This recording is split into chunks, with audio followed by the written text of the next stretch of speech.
Bonjour les docs et bonjour les futurs docs.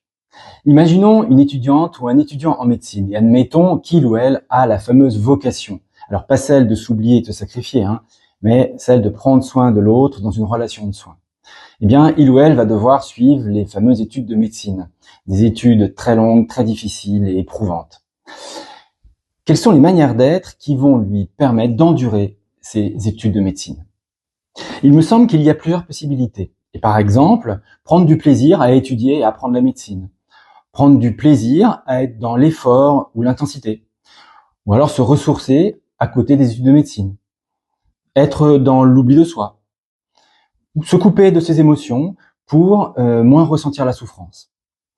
Regardons de plus près les effets indésirables de l'oubli de soi et de la coupure émotionnelle.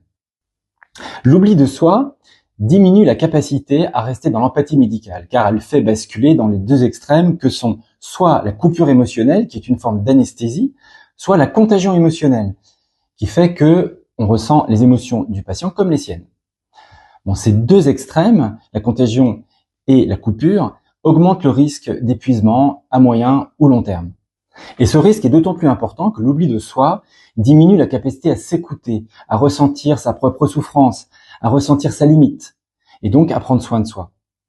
C'est sûrement l'une des raisons pour laquelle le taux de burn-out est aussi important parmi les médecins. Regardons maintenant de plus près les effets indésirables spécifiques de la coupure émotionnelle. Mais d'abord, il faut rappeler que c'est une compétence indispensable pour être médecin. En effet, dans des situations de stress et d'urgence, il ne faut pas être submergé par ses émotions pour être capable de continuer à réfléchir et à agir efficacement. Mais quand on se coupe de ses émotions, on ne peut plus être dans l'empathie.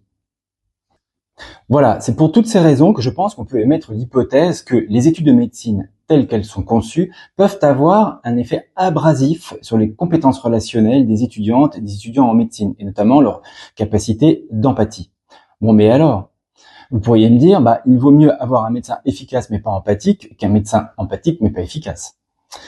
Oui, mais je pense qu'on peut pas être aussi binaire, car en médecine, bien souvent, l'efficacité et l'empathie sont liées.